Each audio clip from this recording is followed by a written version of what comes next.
What happens when two seasoned business leaders get together?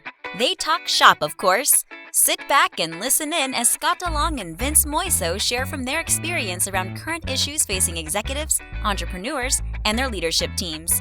The CEO Podcast starts now.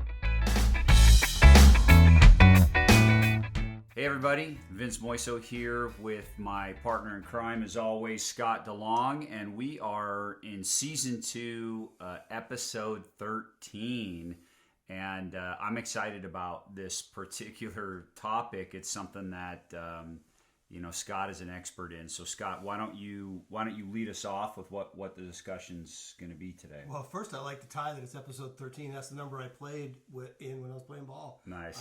That was part of my recruiting. I wear number 13, and nice. they gave it to me, right? So here we are, episode 13, talking about my favorite subject. I love it. Is developing trust.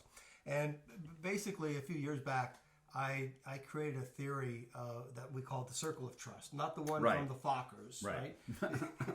You are not in the circle of trust. But if you Google it, the circle of trust, that's what will come up. They are a little more popular than I am. Are you in the circle of trust, Scott? No, I'm not in the circle of trust, but I'm working on it. But the circle of trust is kind of a 4-part process, but really what it was developed for is that we found that most people develop trust by doing what they say they're going to do, over and over and over and over, proving yourself, continue to do it. It is a long, drawn-out process to develop trust, especially with people that don't have a propensity to trust. And there is, half the population that fits in that category as well. So this process is based on communication theory. It's also based on personal experience, and it's called the circle of trust. And there's 4 parts to it. The first one is starting with respect. So I grew up in an era where what we learned was, hey, respect's not given, it's earned, right? And I believed that for a long time. And I've changed my thought process on that. So there's a couple different levels of respect. But the first level of respect is just respect for human dignity. You are a person, you have some value, you have something to say. I need to start there. Even if we're adversaries, start there. Start with respect. If we can do that, not easy sometimes, if we can do that, the next phase goes into, back to Stephen Covey again, we talk about him a lot, and that is listening to understand as opposed to listening to reply. Right? So that may be the most powerful tool in this arsenal. The third one is something that we learned in EO, and we call it Gestalt Language Protocol. But what that means is sharing from experience, which is kind of what we do here on the podcast. Exactly. Here's what happened to me. Here's what, that sort of thing. The biggest thing that I learned on this is to take the word should out of my vocabulary. Here's what you should do. Well, it's experience share rather than what? It's rather than telling people what to do. Telling people what to do. Absolutely. And then the fourth piece of it is exactly what old trust used to be built on, and that's delivering on the promise. Doing what you say you're going to do. Commit to something and do it. If you say you're going to do something, you do it. That is the fastest way to break trust. Is to not do what you say you're going to do. So it still has to be part of the process. So that's the theory, and we're going to dig into each of these pieces a little bit and practical applications. Well, start with respect, right? So as we talk about respect, I think it's funny that you say that, and I bet there's so many people, many of our listeners that can relate to growing up with, respect is earned. And it's such a fallacy, right? Like, I mean, come on. And I've changed that over the years. It was the same for me growing up. And the reality is I was literally having this conversation with somebody yesterday. I'm on the phone, and we were talking about actually this networking group that he's been a part of for the better part of 30 years, right? And they've come up in the real estate and mortgage industry, and they're pretty tenured, big time players. And the whole point is he was saying, hey, I'm part of this group, and if you were walking on the beach and they were in flip-flops and shorts, you'd have no clue who they were. And so if we go by this mantra of respect is earned, and so I don't know this guy from anyone, and then I don't give him my respect because we're on the beach and he looks like a bum or whatever, right? Then all of a sudden I go to this real estate meeting or this real estate presentation, and there's the same guy who gets up on the podium and starts speaking, and then, whoa, am I all of a sudden supposed to give him the respect? I mean, the respect should just be there. It is there. I think it's completely wrong to think of it as respect is earned. I think you may grow or evolve your respect over time as you get to know people. But I want to talk about respect also in one other capacity, time. And my time is not more important than yours, Scott. And I need to respect that, your time is important. And if I'm wasting your time like I did today, right? It's like, hey, great. How am I going to make up for that in some way so that I earn your respect back or something like that? Or we talked yesterday, as you remember, internally with our business, we have a few folks that, don't respect others' time or space. Yep. And so respect transcends just the general word. There's some specific respect that I think, whether you take it from the workplace or personally, is great. How do we treat that in the regard of developing trust? So let's take the middle piece that you did. Say you're a few minutes late today. Yeah, right? yeah. You texted and say you're going to be late. Cool. Your time's not more important than my time. I appreciate all that. But here's the thing. So you need to respect my time. And for me to earn respect back, I provide a little grace and dignity. Yeah. Shit happens. Yeah. Right? And if I would have come down your throat, how would this podcast be going as well? No. I mean, I was already, as I walked in, you're already in a bad space because, my day got thrown off. And so I don't need it because I'm going to punish myself more than you would ever punish me. Yeah. And I think that's true of most people. And we forget that sometimes. So that's where the dignity portion comes in, I think, is respecting human dignity. Yeah. Respect for human dignity. Yeah. Start there. Give it a try. See what happens. I don't even have to like you to respect your humanity. Yeah. Right? The Ukrainians right now, I don't know any of them, but I respect the hell out of them, right? Yeah. For those poor women and children that are leaving and the men that have to stay and fight and all that stuff that's going on, right? And that's just a level of respect for a human lifestyle. So good, start there. The next piece is, again, this one I love, the listen to understand as opposed to my favorite, listening to reply, which most of us do most of the time. The whole listen to reply. Yeah. I'm not even thinking about what you're saying. I heard one piece and I'm jumping in there and diving in. And what does that do? All that does is escalate the discourse. Not dialogue, discourse. Yeah. There's a huge difference. So practical approaches, learning how to listen better. Everyone says, I know how to listen. I'm a good listener, right? Because I took the class and I paraphrase and I nod and I mirror and I look you in the eye and all that's good and important. Absolutely.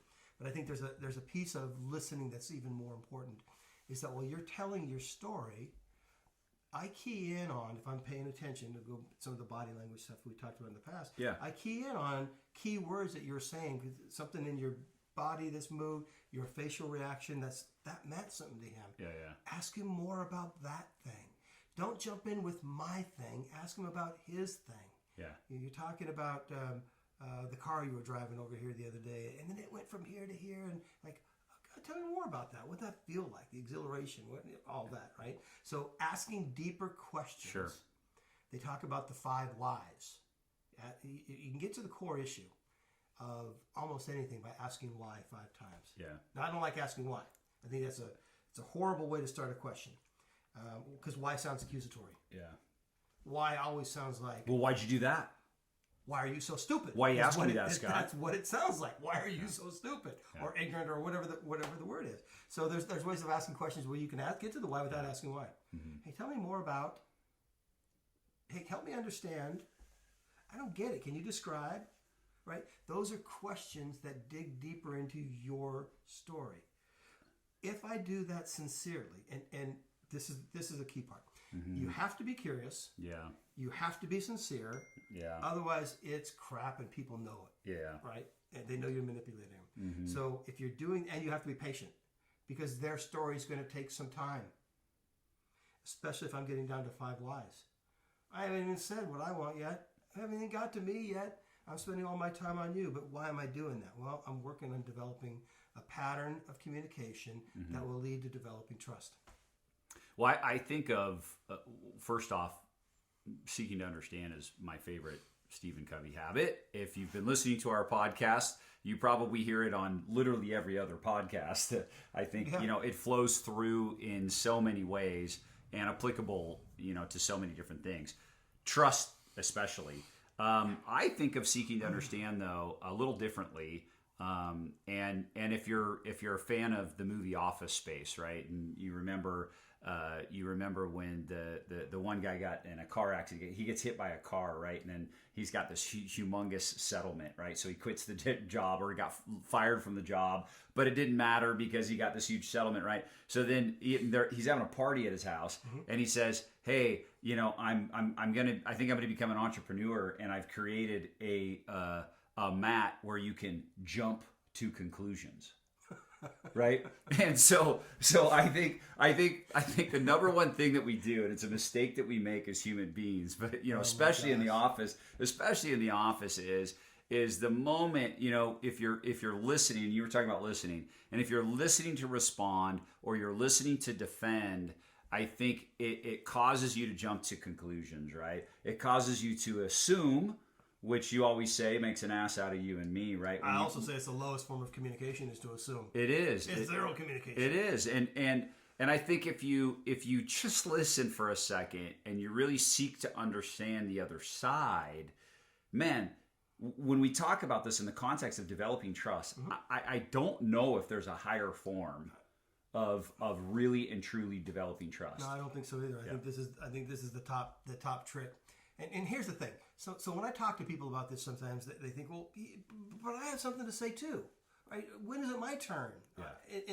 In getting that territorialism, and they don't really want to do that because everyone's trying to just bulldoze their ideas through. Yeah. The fact of the matter is, if I spend time listening to you, intently listening to you, with curiosity and respect, you are going to soften your approach towards whatever the hostility that we had started, if there was any. You're going to soften that, and you're going to reciprocate. We talked a few episodes ago about the law of reciprocation in influence and persuasion. When people do for me, I'm going to do for them. That's what that law says. And if I'm going to give you the time that I'm hearing your story, most of the time, you're going to reciprocate and give me that time as well. Well, we've talked about, it's funny, as you say that, there's a couple things that come to mind for me. And in a future podcast, we're going to be really focusing on the DISC personality assessment. And we've talked about personality assessments in the past, and specifically around personality types. And I know with my type, I need to really understand that I can influence and persuade in a big way. So if I make the mistake of jumping to a conclusion, so I'll just give an example. Sure. We're in a meeting, and I don't like the way that, somebody was in that meeting, or the response that they gave, or something like that. And then I'm in a post meeting with a couple of other people, and I'm saying, man, can you believe what that person said? And I start to go down that rabbit hole. Then guess who jumps on the bandwagon? The other two people are like, yeah, I can't believe that either. And the other person starts diving in on, and then I start to realize, whoa. I just really impacted this in a bad way. One, I didn't seek to understand where that response was coming from. I immediately made a conclusion, jumped to a conclusion. Then I did worse, is I turn around and I compounded it by influencing these other people to think the way that I think. And that's bad, especially inside. But you did something else in that. These other two people that you were talking to know that you will do that to them too when they're not in the room. Terrible, right? If he's going to do that to Joe Smith over here, he'd do that to me. Yeah. And so you start eroding. Even if you get on this gossip train that everyone's piling on, you're eroding trust with that inside that group, simply because they know that you will do that. That's the personality. That's what you'll do. You'll do it to them too. No, and I think I'm a culprit of that. I've done that before, sure. Admittedly, and I shouldn't do that. And in a meeting, there's an easy way to do it. When you're in a meeting, I could have simply said, "Hey, help me understand why you're responding like that. Help me understand why you think that is the result. Help me understand. Can you tell me more about your thinking along this way?" and allow a discussion to happen organically and non-threatening and not. So not I was really with the group a bad today, conclusion. and there was a high D individual in the room, right? Mm-hmm. And he says, "Yeah, this is difficult for me." He goes, "But what I found is sometimes I need to play stupid." And it's really not, but it's like if you don't understand someone, say, "I don't get it. Help me understand." Yeah. Right? That's not threatening. Right. Not, "I don't get it. You're an idiot." It's, "I don't get it. Can you help me understand?" Is so much different than, "That's nonsense." Right? Yeah, can you fill in the gap? Like I often say that as like, hey, can you fill in the gap? I think I'm missing something here, and it is in all those ways. That language is around the essence of seeking to understand. Yeah, and it's a softer, gentler approach. So here's the kicker, folks. This takes longer than just telling people what to do. Yeah. Right? Yeah. So let's get to that part, and that's the sharing from experience. So yeah. when we started this podcast, one of our rules were experience share. Experience share. Yeah. We're going to do this like we're in an EO forum. Yeah. This is going to be an experience share. We're not going to be interviewing people. We're going to ask questions of people, sure, and then we're going to listen to the answers. And it's not an interview format because of what we learned while we're in EO. Which this experience share is so powerful. Super powerful. And for us to freely, we're committed to freely share our relative experience, right? And we hope, as listeners, we hope you get as much out of it as you possibly can. And that's the idea. So one of the things, when I first got into EO, I said, no, I got this real problem. I need these people to tell me what they think I should do. I hear that all the time. And with new EOers, it's the same. I got drilled. No, you don't want to do that. Yeah. Yes, I do. No, you don't want to do that. Our process is, this Scott language protocol works because we don't assume we're in your shoes. Yeah. Right? You got to try to put yourself in another person's, back to the emotional intelligence piece, put yourself in the other person's shoes and take a look from their point of view. However, you don't know all the facts. You don't have their history. You don't have their baggage. You don't have you don't know all the circumstances. You're only hearing one side of a story, and there's probably 6 sides of a story, not just one or the other. Yeah. There's multiple sides of a story. Yeah. And for you to assume you know what they should do, so that's why I haven't completely taken it out of my language. I tried. It depends on who I'm talking to. Every once in a while I tell my wife, "You should." That's the person I shouldn't be telling that to. Yeah. Right? However, it's been the most powerful change that I've made in my life is to quit assuming that people want my advice. Mm-hmm. If they want advice, I'm not going to even give it that freely right up front. What I do now, much like, for those of you who've gone to counseling, what does the counselor do? He looks at you and says, "Well, what do you think about that? How does that make you feel?" Those are good questions to ask. You're a grown man. You can solve your own problems most of the time. Maybe not always. Maybe there needs to be some expertise put in sometime. But get through the emotional portion first and let them air it out. Same course today. We're with a group. And the example someone gave was, and I come home from work, and my wife's been with the kids all day, and she just wants to tell me how crappy her day was. Yeah. I just got off the freeway. I had, struggle at work, all this kind of thing. I'm not in that space, so I'm just going to tell her I know what she should do. Well, first of all, no, you don't. Yeah. And second of all, that's not what she wants. Yep. Right? Grown adults do not need you to solve their problems for them. No. Usually. I upset a prospective client one time who when I was going through, trying to seek to understand what she wanted out of a coaching opportunity. Mm-hmm. And she said, "You know what? I really just need a coach to tell me what to do." That's what she said. And I said, "Well, that's not really a coach." And I said, "Pretty much anyone off the street could tell you what to do." Yeah. And I said, "It's definitely not me, because I'm not going to tell you. I'm not going to tell you what to do. I've got to walk you through. Coach, I can share from experience. I can give you direction. I can show you the path. You got to walk the path. You got to figure that part out." So it was an interesting conversation. It was even interesting to hear myself say those words to somebody else. You have an answer in your mind. Oh yeah. You know what you would do if you were in that position, right? Yeah. Not telling somebody that is difficult to do. Yeah. So the sharing from your experience means something along these lines. You're telling me a story about things that have happened to you, and I said, my response is, yeah, I don't really know what you should do, but there was this time that something like that happened to me. And here's what it was, and here's how it felt. That word "felt" is the killer. It's the one that and guys, we're not used to talking about our feelings, right? So you get down into that core level of feelings. That's where the release is. That's where the triggers are to release that tension. Somebody understands my feelings. Clears up your mind. You solve your problem. Game over. Yeah, that's ultimately what it does. Is it does trigger? It should trigger an event for me. You know, as you share your experience, then I'm thinking about the similar experience that I had, which triggers an emotion because I'm remembering that experience, and that's what comes up for me. And then I can come to my own conclusion around what I should or shouldn't do. And I do something similar, Scott, is I just simply say, look, I can't make that decision for you. Sure. I said, and I certainly don't want to, persuade you in one way or the other. What I like to do is just share from my experience. Or, there was a time when this happened. I said, let me give you a couple very, very direct experience examples. Right. Things like that, where I think then it lands. And that happened 3 times on a call I was on this morning, where I just gave very specific experience examples. And I could see the body language similar on the Zoom call. Circumstances or similar feelings. It doesn't matter as long as there's something that's relatable to that person. And here's the other thing. It sounds like, oh gosh, coaches don't help anybody. Well, that's not quite true. There comes a time, right?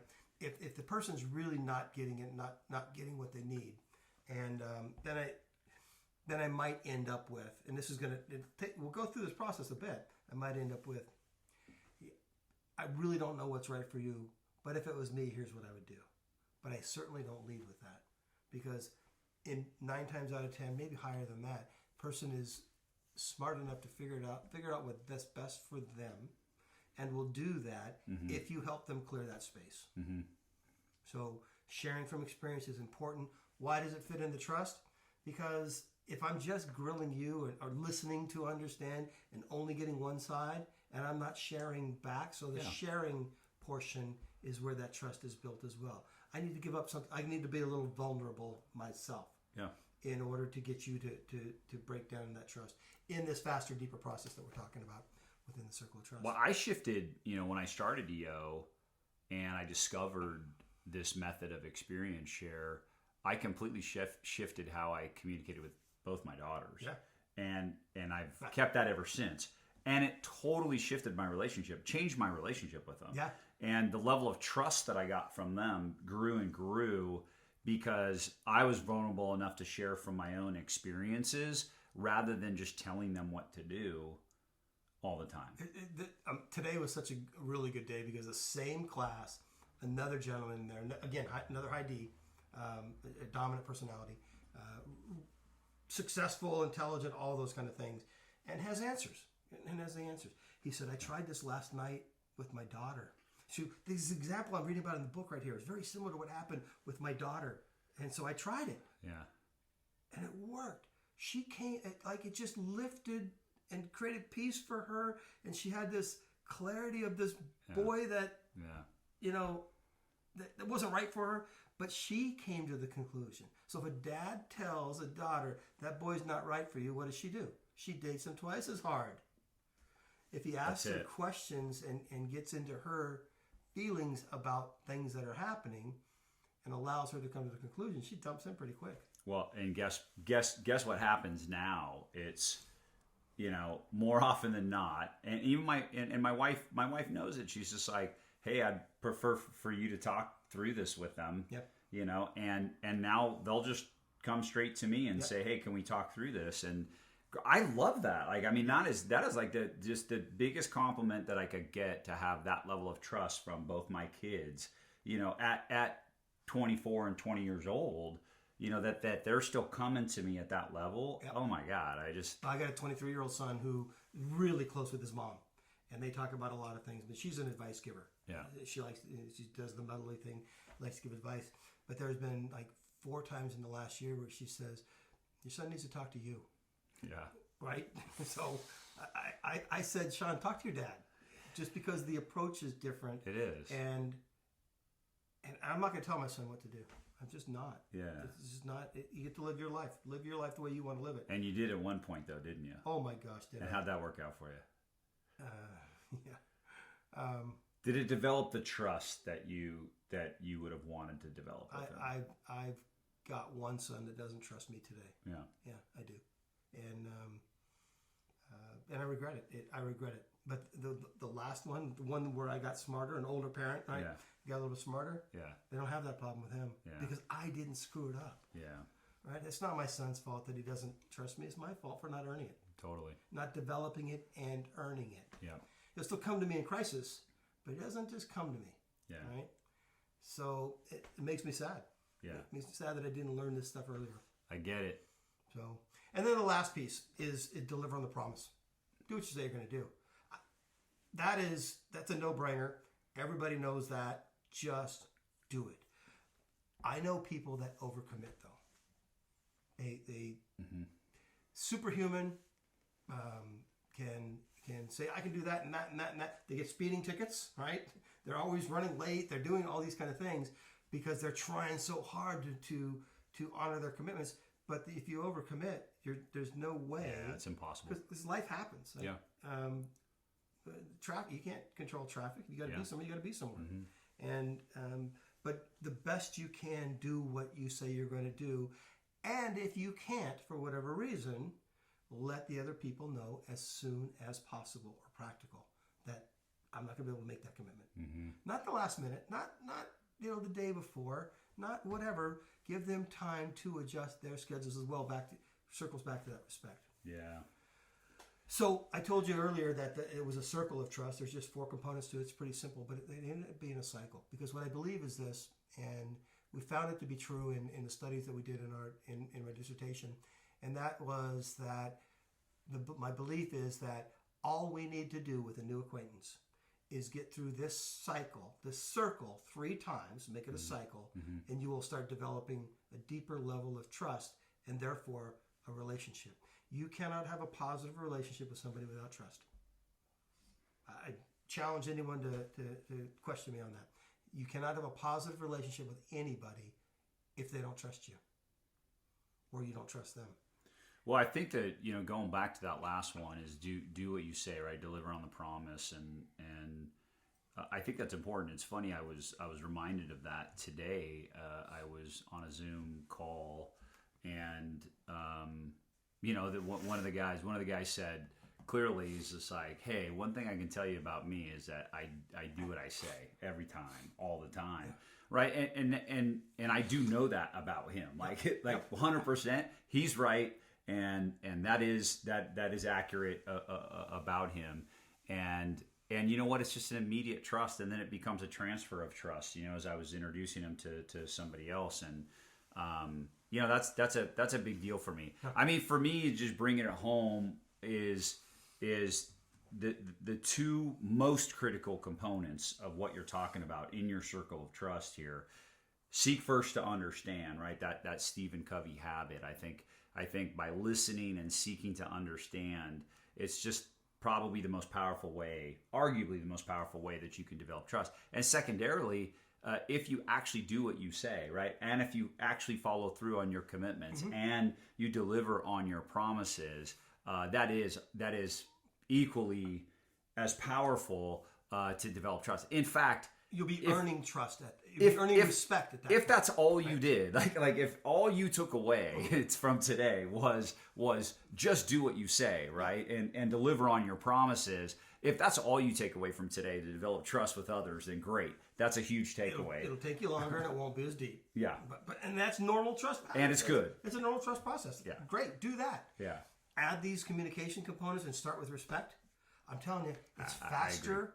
It's a faster way to develop a relationship through trust, and it's a deeper level of trust than you've ever seen before. I agree. Right. So it goes down to, so we've taken this model and built it down a little bit deeper and added 3 words below these. So humility relates to the respect piece. Empathy relates to the listening to understand piece. Vulnerability, the sharing from experience piece. And then dependability doing what you say you're going to do. So that's another level. So if you want to study anything deep on those things, Brene Brown's great at most of that, right? The vulnerability, the empathy, and the humility portion. Yeah. Listen to Brene. She's great at that stuff. But there are all kinds of authors and or researchers that you can dig into. Personally, I'm still dealing with humility. It's still the hardest of those. The vulnerability came first for me because of where I had been. The EO group certainly was a help. Some of the Nar-Anon, Al-Anon groups allowed me to be more vulnerable with a shared community as well. The empathy, I learned that pretty good too. I do okay with that, understanding the difference between empathy and sympathy, right? And then, but humility, I still struggle a bit, right? Sometimes I feel like it comes off as false. It's not, but it comes off that way, and so I still need to do something different. But that's still part of the journey. Yeah, humility is a big deal. I'm glad that you picked that one of the four, and I will tell you. Another takeaway, this last takeaway, is that if you can learn humility and practice humility, it's life changing. I'm always working on it, and I mean all those things, all the things that we talked about within the circle of trust is I'm constantly working on all of those. You know, nobody is ever perfect at any and all of those things. They're coming easier through practice. Through practice, yep. That's what I was just getting at. Is just it's practice, and you can practice humility. Believe it or not, I mean, you can.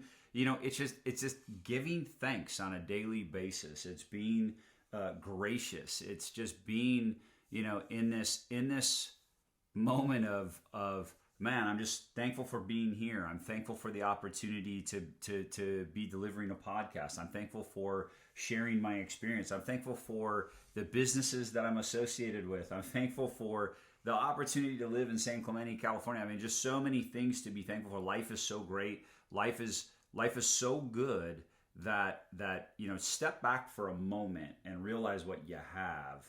And if you can feel about that big for a second, you'll experience humility to be. I mean, and the feeling that overcomes you when you're really experiencing humility in a big way is incredibly powerful. I try to practice humility as often as possible. I practice it, and I don't use all the tools that are available to me. There's one tool that I think is probably the most powerful that I just don't take the time to do it, and that's this gratitude journal. You talk about, you know, people being grateful. A gratitude journal would be probably the tool that I need to spend more time on. Yes, I am grateful.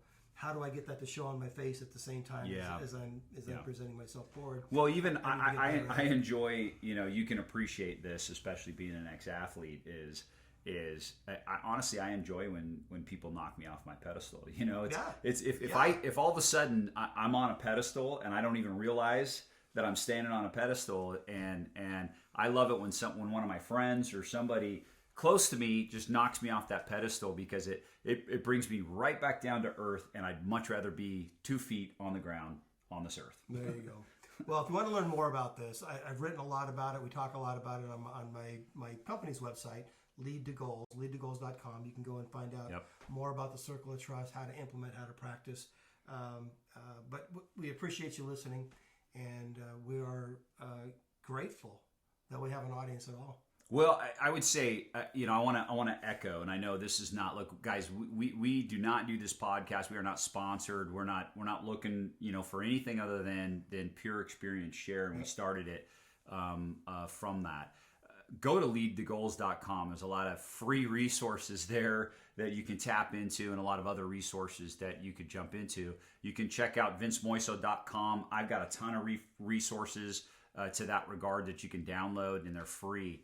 Book reviews, all kinds of things. All stuff. Like we just, listen, guys, we give a lot of stuff away for free. We believe in it. We believe in teaching, and we believe developing. We believe in development. So I think trust is a big deal, guys. And so I hope you enjoyed this podcast today. And as always, check us out on Spotify. Check us out on all the other podcast sources. And if you're in India, we're almost number one there too. So we're killing it. In we India. know that. A couple other places too. Every once in a while, Yeah. Spain, Germany. I've been getting hits from both of those And countries. tell your as friends, well. if you like this, tell your friends. We do want to get a bigger audience because we want. In fact, we want people to challenge us and question us and give us topics to talk about. Absolutely. That they want to hear our points of view on. So please tell a friend. We'd appreciate it. And till next time. All right. Cheers.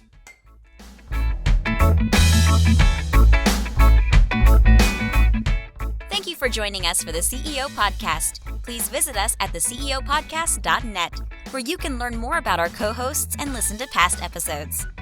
If you would like to have a discussion and dive deeper into any topic, there is also an option to contact Scott or Vince to schedule some time with them. Thanks for listening.